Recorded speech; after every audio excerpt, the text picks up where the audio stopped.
Happy Saturday. We're heading out on appointments today. We're gonna hopefully lock up some deals, make it a wonderful weekend as always, and provide you guys with some sick content. But of course, Wisconsin is still 30 degrees in mid-April.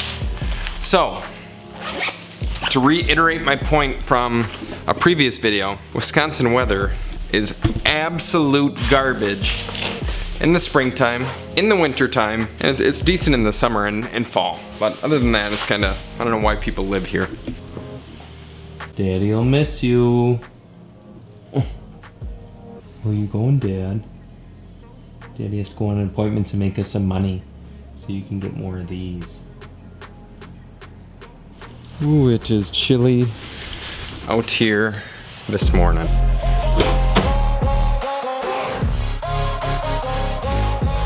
So I'm sure, as always, you guys want to know what type of house I am going through. This one in particular, a 2-bed, 1-bath ranch on, it's either on a crawl space or a slab, but we are driving a little ways. It's about 35 minutes away. I should be a tad bit early. The lady has it as a rental property right now. She moved in with her fiance, and her aunt is actually living there, but the house needs too much work for her aunt to buy, and her aunt cannot financially do it. But you guys, we are gonna absolutely kill it today. I'm feeling good.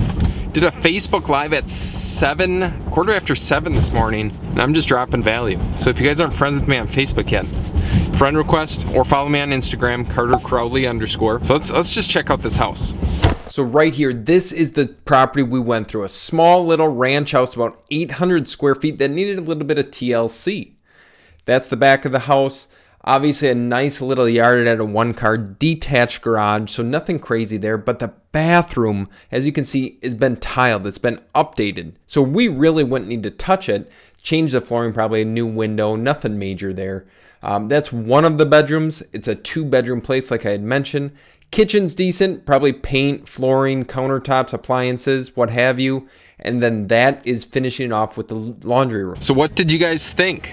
Like I took some photo videos this time. I actually remembered to do that. Actually a pretty cool little place. I enjoyed it. It's a very small place on a crawl space, nothing crazy. Had a really nice garage.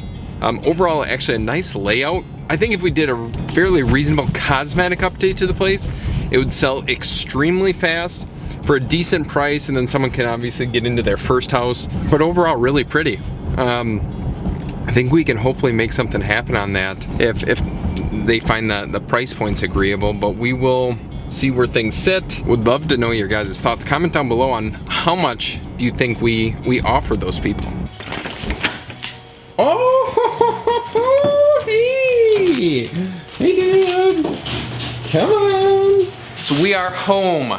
Appointment went fairly quick, which is always a nice thing for a Saturday, and now I can obviously film the rest of this video. But what do I need to do with this appointment now? So when I was there, I had told them I will email you over the official proposal on things, and along with it, I mentioned to you guys the past couple days, and I'll actually show you this here shortly. I'll do a screen recording on my computer, but the past couple days, I've been putting together like a credibility sort of packet for our business.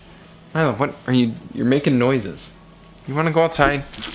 So with the credibility packet, what I'm hoping that it does is ultimately provides more insight, more knowledge for the homeowner, so they can feel more comfortable making a decision with a company like ours, see past testimonials, so on and so forth, and just know that they're working with a legitimate company that's local, that's family owned, that does business in their specific area. And ultimately, if we properly do that through the material that we provide, the content that we provide, then it should result in more signed contracts, which at the end of the day is what we are after. But I know it's important to you guys to see actually what I'm discussing. So let's jump onto my computer. I'll do a voiceover, explain realistically what it is about. Okay, so we have 5 different items that I had created as far as handouts are considered. This one is very simple. It's just the next steps in the process of when someone decides to sell their property to a company like ours. And I actually send the same thing as an email upon getting a signed accepted offer agreement.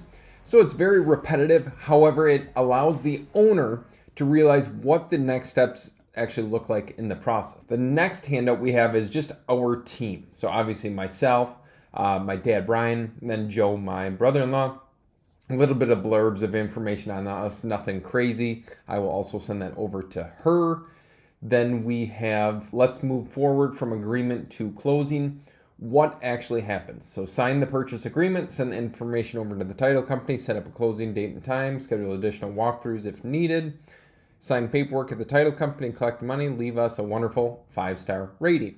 So of course we want to push for this right away, just so they realize that eventually we will be asking for a rating and review. Now the simple sale checklist, this allows us to differentiate ourselves from the other home buyers.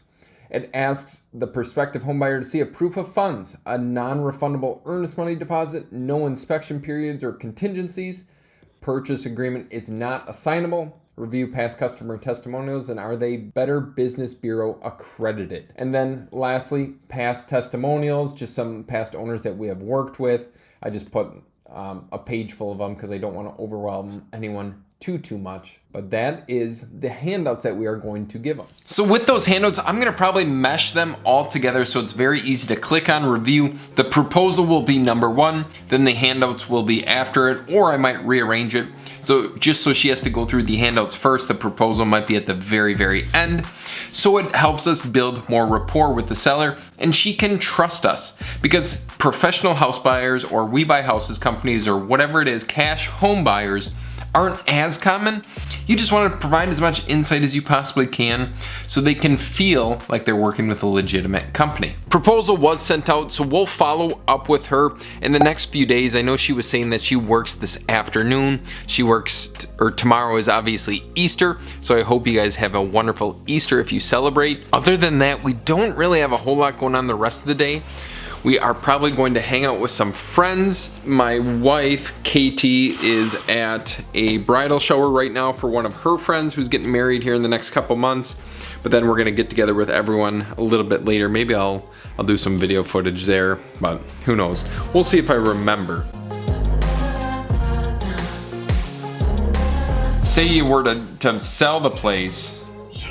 Are you thinking sometime this summer? Are you thinking sometime later in the year, or what does that even look like?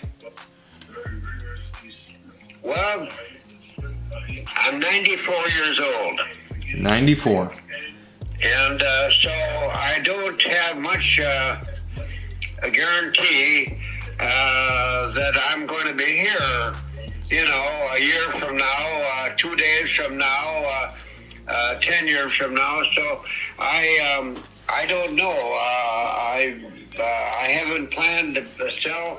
I own that house and I own the one I'm living in. Okay. And so that could happen quickly depending on my health.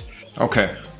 That's fair enough. That's why I wanted to ask you the question. I didn't, but it all makes sense to me in that regard. So like say, I guess, and I asked this question to every owner that I talk with, but like say you were to sell the place sooner rather than later, and obviously if it needs repairs, that would be something that we would take care of. You wouldn't have to worry about that. You wouldn't have to worry about transitioning the tenant to us taking over. I guess, what would be a goal price for you to even consider selling on something like that? Well, you're in that business. And so you know that I got your card, and this says any interest in selling, and yep. Then I would call people like you, or I would call somebody and say, I want to sell a house, you know what I mean? And I'd probably say, how much is it worth? What can I get for it? Yeah. Well, that's what we would ultimately tell you at the end of the day is ultimately how much we would be willing to pay for it, I guess.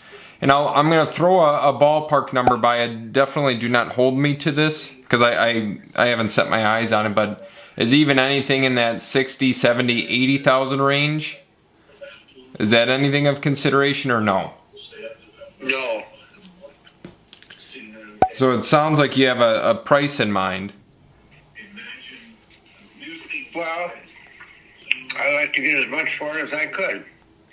What does those houses sell for? Well, we would probably be in that $60 to $80,000 range on our side. Is where now you might be able to get more, but if you haven't done a ton of remodeling to the place, I'm figuring we might need to do that on our side. And like I said, that's not a problem, but I just have to budget for it. Yeah. No, I would not sell it for 80,000. And so I guess that it's out of your ballpark. Yeah. How are you coming up with the number that you're thinking in your head, I guess, if I can ask? I think that somewhere along the line I checked in to see what it is appraised for on real estate. Yep. And I did have another firm like yours send me a card or call me or something, and they had a figure, and I think their figure was, well, one of the figures was 100,000, and I can't remember whether it was the call I got or whether, what's it appraised for? Are you asking me that? Yeah. I'm not sure. I'm not sure what it's appraised at right now. Yeah, that I don't have that information handy right now, but I know I'm familiar with the area at least, and I know kind of what we've purchased in the past has been around that range that I kind of threw by you.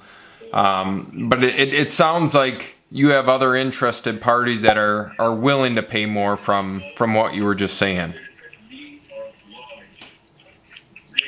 Well, I don't have an offer, I guess, but well, I appreciate your calling. Yeah, not a problem. I guess there's no way you would consider anything less, or you're pretty held on that for now. Well, I guess that I look at this sales effort and sending these cards out. You're more aggressive in your buying than I am in my selling. That's for sure. So, well, I appreciate your calling. Yeah, not a problem. You enjoy the rest of your day and have a good Easter. Okay, bye-bye.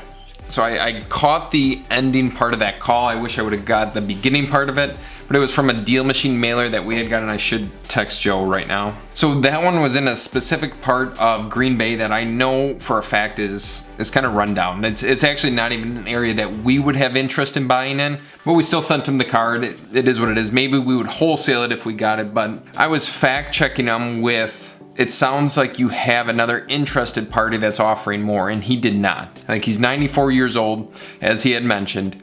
There's not a huge motivation to sell as of right now. Like, he has tenants in there that I probably should have asked if they're on time with the rent, but he hasn't remodeled the place in recent history. It's probably in rough condition. It always is in those cases. He's not gonna get a premium dollar amount. He probably, what will end up happening is he might pass away, pass it down to his kids, and his kids are gonna dispose of it for pennies on the dollar. Wrapping up this video with a little bit more of a value bomb for you guys. I hope you enjoyed it, enjoyed the conversation, picked up on a few things potentially, but let me know what you would have said to him in those situations and cases. I was just trying to pull and extract a little bit more information, but if you want to learn how we generated the leads from today, the first lead, the second lead, click and watch this video right here on our Google Ads system. That's how we generated the first one. So peace, love, talk to you guys soon.